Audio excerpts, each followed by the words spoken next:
Hello दोस्तों, तरुणम creation में आपका स्वागत है। ये मैंने 5.5 मीटर फैब्रिक लिया है। मैं आपको 20 कली की फ़्रॉक बनाना इसको बताऊंगी। कटिंग और स्टिचिंग दोनों अपनी वीडियो में आपको आगे बताऊंगी। ये मैंने कपड़े को फोल्ड करके रख लिया है। जो एक्स्ट्रा कपड़ा है मैं उसकी कटिंग कर रही हूँ। इस तरह से मैंने कपड़े को रखा, डबल फोल्ड में रखा था। देखो इस तरह से 1 2 3 4 आगे पीछे। इसमें मैं 8 कली आएगी, 16 कली आएंगी। 2 एक्स्ट्रा और जो मैंने 20 कली की बनाई है वो और एक्स्ट्रा कपड़े से निकाली हुई है। मैंने इसको कमर के हिसाब से 2.5 इंच करीब इस तरफ रखा नाप, और 2.5 इंच इस तरफ रखा है। मैंने यहाँ से 2.5 इंच रखा है, और 2.5 इंच मेरी जो कमर की नाप है उसी हिसाब से मैंने कलियों का नाप रखा है। मैंने इस तरह से तिरछा इंची टेप रखकर इसमें मार्क कर लिया है। इस तरह से अब मैं इसको डार्क कर लेती हूँ, और मैंने इसको इस तरह से डार्क कर लिया। और नीचे का मैंने कोई नाप नहीं लिया, इसलिए आपको जितना आपका फैब्रिक हो, जितना चौड़ा फैब्रिक हो, उस हिसाब से आप अपने नीचे के जो नाप होते हैं तो उसमें उतने ही ज़्यादा इसमें घेर आ जाता है। मैंने इस तरह से साइड भी कटिंग कर ली साइड की, जिसमें मेरी टोटल इस वाले फैब्रिक में 8 कलियाँ आ गई हैं। ये देखिए इस तरह से मैंने सारी कलियों को निकाल लिया है। आप चाहें तो आप फ्रॉक के अलावा लहंगा भी इसी के हिसाब से आप कटिंग कर सकती हैं। मैंने सारी कलियों को काट लिया। अब मैं ऊपर वाली चोली वाला पार्ट है उसकी कटिंग कर रही हूँ। 2 इंच पर मैंने गले का मार्क लगाया निशान, और आर्म होल मैंने 7 इंच रखा है। अपने नाप के हिसाब से मैंने रखा है। आप चाहें तो अपने नाप के हिसाब से रखिएगा। जो कुछ लोग बहुत फिटिंग का पहनते हैं, कुछ लोग थोड़ा ढीला करीब पहनते हैं, तो मैंने उसी हिसाब से रखा। ये मेरे फिटिंग का नाप है, जहाँ से मुझे फिटिंग देना है मैंने फैब्रिक को रखा, और मैंने इस हिसाब से कटिंग कर ली।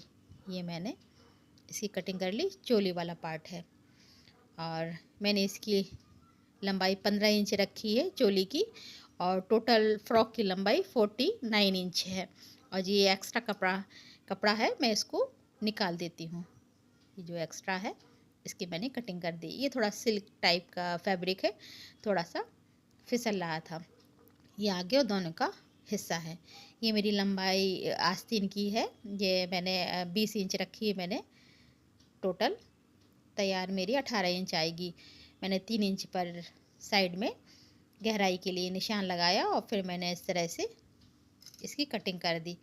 और मैं अब इसकी एक्स्ट्रा जो इसका पार्ट है उसका मैं निकाल दूंगी, कटिंग कर दूंगी। इस तरह से मैंने इसकी कटिंग कर दी। अब मैं इसकी गले का नाप बताती हूँ। मैंने 2 इंच पर पहले निशान लगाकर मैंने 7 इंच का नाप का निशान लगाया। 7 इंच का गला सबसे अच्छा होता है, ना ज़्यादा नीचे जाता है ना ज़्यादा ऊपर रहता है, परफेक्ट गला आता है। तो मैंने हमेशा 7 इंच पर गला बनाती हूँ। ये देखिए 7 इंच पर मैंने इस तरह से मैंने तिकोना गला इस तरह से मैं वी शेप में, जिसे बोलते हैं वी शेप बोलते हैं, उसका गला मैंने कटिंग कर दी।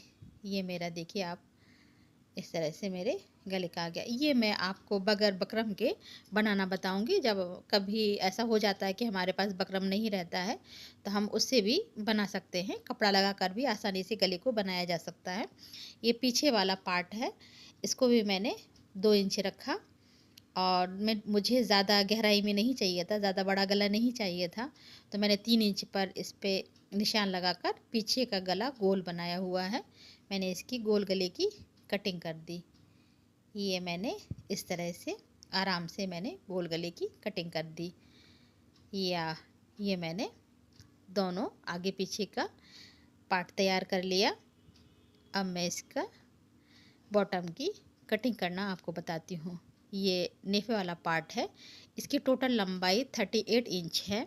मैंने ऊपर की तरफ मोड़ लिया नेफे को, फिर यहाँ से इंची टेप रखकर मैंने 14 इंच रखा, फिर उसमें निशान लगा लिया।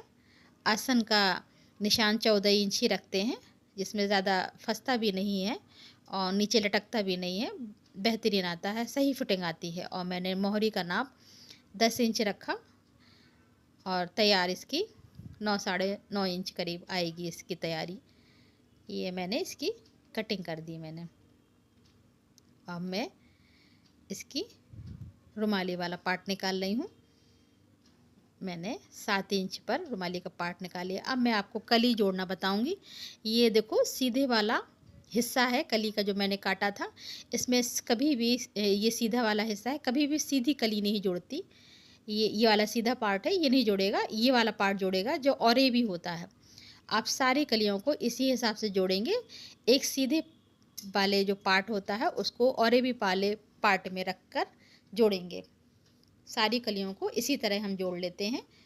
अगर आप सीधा रखेंगे तो वो फिटिंग भी सही नहीं आती है और उसकी कलियों की जोड़ाई भी सही नहीं रहती। आप सीधा वाला पार्ट रखेंगे तो उस पर और ए बी वाला पार्ट रखकर सारी कलियों को जोड़ देंगे और ऊपर से आप सही रखेंगे, नीचे आप छोड़ देंगे, थोड़ा तिकोना टाइप का आएगा तो उसको आप कटिंग कर देंगे।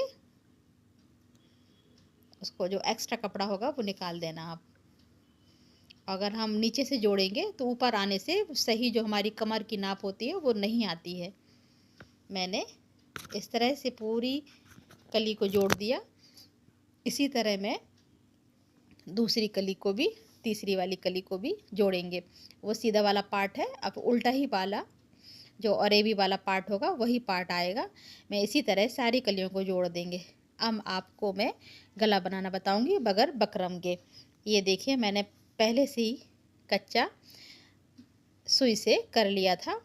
अगर आपके पास पिन हो तो आप पिन लगा लीजिए। मैंने सुई से पहले गले को रखकर कपड़े पर उल्टे साइड रखा था मैंने इसको, और इसकी मैंने कटिंग बाद में करेंगे, पहले इसको कपड़े को जोड़ देंगे। ये मैंने इसको जोड़ दिया। इसमें आराम आराम से आप बनाइए, खींचिएगा नहीं। और जब आप इसमें कच्चा धागे से कर लेंगे तो आसानी से ये खिंच सकता नहीं है। ये देखिए मैंने कपड़े को रखा इस तरह से, फिर उल्टे वाले पार्ट को कपड़े पर इस तरह से रखेंगे। आप देखो इसमें मैंने कोई कच्चा नहीं किया, आप तो कच्चा कर लीजिएगा, क्योंकि मुझे लगाना आता है तो मैं लगा लेती हूँ। इस तरह से देखिए करके मैंने पीछे वाले भाग को भी मैंने स्टिच कर लिया गले को। ऐसे आराम आराम से आप कपड़े को बिल्कुल ही मत खींचना, नहीं तो गला खिंच जाता है, फिर वो सही नहीं आता है। मैंने इस तरह काट लिया और जो एक्स्ट्रा कपड़ा था ना ये गले का, मैं इसको निकाल दूंगी। ये आप आधा इंच के बाहर ही कपड़े की कटिंग करेंगे। ये निकाल दिया और फिर मैंने यहाँ से भी इसको इस तरह से निकाल दिया, और जो बीच का वो वी शेप का तिकोना आएगा उसमें हल्का सा कट मारेंगे इस तरह से। ऐसा कट नहीं लगाना कि इसमें आपकी जो सिलाई हुई है वो कट जाए। अब मैं जो एक्स्ट्रा धागा था वो निकाल दिया मैंने, जिससे मैंने कच्चा किया था। अब मैं इसको मोड़ दूंगी। ये देखिए इस तरह से मोड़ देंगे। आप इस पर भी एक धागा कच्चा कर लीजिए, और नहीं तो आप इस पर आप इस तरह से आप कटिंग कर लीजिए सारे गले की। ये फिर इसमें थोड़ा सा थोड़ी थोड़ी दूरी पर आप कट मार दीजिए, जिससे आपको मोड़ने में आसानी हो जाएगी गले पर। ये मैंने ऐसे मोड़ दिया। देखिए कितना अच्छी तरह से ये गला आ गया। और अब मैं जो गले में जो पट्टी लगाई हुई थी मैंने उसको रखकर दोनों आगे और पीछे की पट्टी मिलाकर मैं इसके कंधे जोड़ दूंगी। ये जोड़ दिया मैंने कंधा। अब इसके बाद आता है गले की पट्टी वाला भाग। अब ये आता है दूसरा वाला, इस तरह से कर देना है। और ये इस तरह से गले की पट्टी को और आगे पीछे पार्ट को इस तरह से रखकर मैंने इसका कंधा दूसरा भी जोड़ दिया। मैंने जोड़ दिए हैं दोनों कंधों को। अब ये जो पट्टी थी इस तरह से ऐसे मोड़ देंगे, फिर इसमें हम ऊपर से सिलाई लगा देंगे। ये मैंने पूरे आप गले पर धीरे धीरे से सफाई के साथ ऐसे इस तरह से पकड़िए, एक उंगली यहाँ रखकर आप सभी इस तरह से फिनिशिंग लाते हुए दोनों उंगली से तो आप कर दीजिए। तो बगैर बकरम के भी आप बहुत अच्छी तरह से गला बना सकती है। कोई ज़रूरी नहीं है कि आपके पास बकरम होना चाहिए, तभी आप गला बना पाएंगी। आप बगैर बकरम के भी गला अच्छी तरह से फिनिशिंग के साथ बना सकती हैं। ये मैंने इस तरह से पूरे गले पर ऊपर सिलाई लगा ली।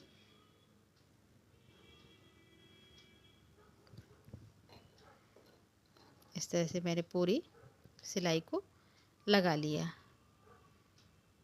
ये मैंने पूरा आगे और पीछे संभालते हुए, ये आगे वाला हिस्सा आया वी गले का ये, तो आप यहाँ तक सिलाई लाइए इस तरह से। फिर आप इसको घुमा दीजिए। घुमाने के बाद वी शेप आ जाएगा, तो उस तरह से आप इस पर ऊपर से सिलाई लगा दीजिए। ये मैंने पूरा गला तैयार कर लिया है। अब इस पर मैं तुरपाई कर लूँगी। ये मैंने तैयार हो गया मेरा बनकर गला। अब इस पर मैं तुरपाई कर लूँगी। ये देखिए, ये पीछे का इस तरह से लग गया और आगे इस तरह से फिनिशिंग के साथ गला तैयार हो गया। अब मैं आपको दिखाती हूँ। मैंने इस तरह से सारी कलियों को जोड़ दिया, एक सीधा एक और ए बी रख कर। ये देखिए कितनी अच्छी तरह फिनिशिंग के साथ ये कलियाँ आई। पूरी 10 कली ये वाला है, ऊपर वाला पार्ट आगे वाला, और ये पीछे वाला पार्ट है, ये भी, इस पर भी 10 कलियाँ आई हैं। देखिए पूरी सारी कलियाँ एक सी आई, कोई ऊपर नीचे नहीं है। और मैंने ऊपर वाला पार्ट भी जोड़ लिया, इसमें आस्तीनों को जोड़ दिया। मैंने गला भी तैयार कर लिया। और ये मैंने टोटल 20 इंच रखी थी आस्तीन की। अभी मैंने थोड़ा, आपको थोड़ा ढीला दिख रहा होगा, इसलिए मैं थोड़ा ज़्यादा मार्जिन रखती हूँ फिटिंग के लिए, कि कभी अगर टाइट होता है कपड़ा तो बाद में कपड़ा नहीं होता हमारे पास में, तो इसी पर भी मैं 2 से 2.5 इंच, कभी कभी 3 इंच भी छोड़ देती हूँ कपड़े को। और इस तरह से मैं अब चोली में घेर को अटैच कर दूँगी यहाँ पर। अब देखिए मैंने इस तरह से मैंने यहाँ अटैच कर दिया। देखिए कितनी फिनिशिंग के साथ में कलियाँ आई हुई हैं। ये मैंने आस्तीनों को अटैच किया। अब मैं इस तरह से 1 इंच पर मोड़ दूँगी आस्तीन पर, और फिर मैं इसकी फिटिंग दे दूँगी।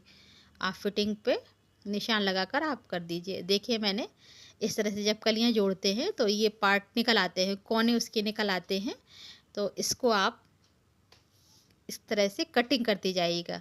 कटिंग आप कर दीजिएगा जो कोने निकले हैं कटिंग के बाद में।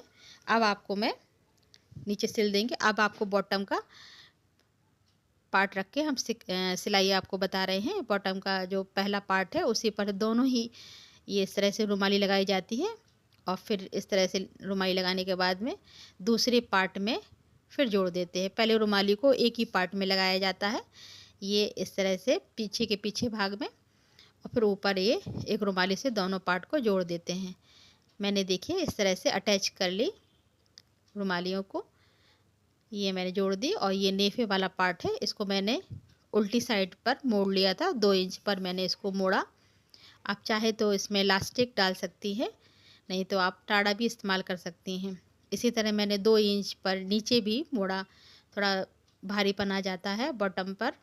मैंने 2 इंच इस तरह से मोड़ दिया, और फिर 1/2 इंच पर मैंने साइड की इस तरह से फिटिंग यहाँ पर दे देंगे इस पर। ये मैंने इस तरह से मेरे बॉटम बनकर तैयार हो गया। यहाँ फिटिंग दे देंगे, और मेरा ये टोटल करीब तैयार हो गया बॉटम बनकर। ये सिंपल है। ये मेरा देखिए बॉटम तैयार हो गया बनकर, और मेरी फ्रॉक भी बनकर तैयार हो गई। नीचे मैंने इसमें मोड़ दिया है। बहुत फिनिशिंग के साथ में मेरी फ़्रॉक बनकर तैयार हो गई। अगर आपको पसंद आती है तो आप प्लीज़ लाइक ज़रूर करिएगा। ये देखिए मेरी फ़्रॉक बनकर पूरी तैयार हो गई। बहुत अच्छा फ्लेयर भी आया है, और बहुत सफाई के साथ ये फ़्रॉक बनकर तैयार हो गई है। ये देखिए, अगर आपको पसंद आती है तो आप लाइक ज़रूर करिए।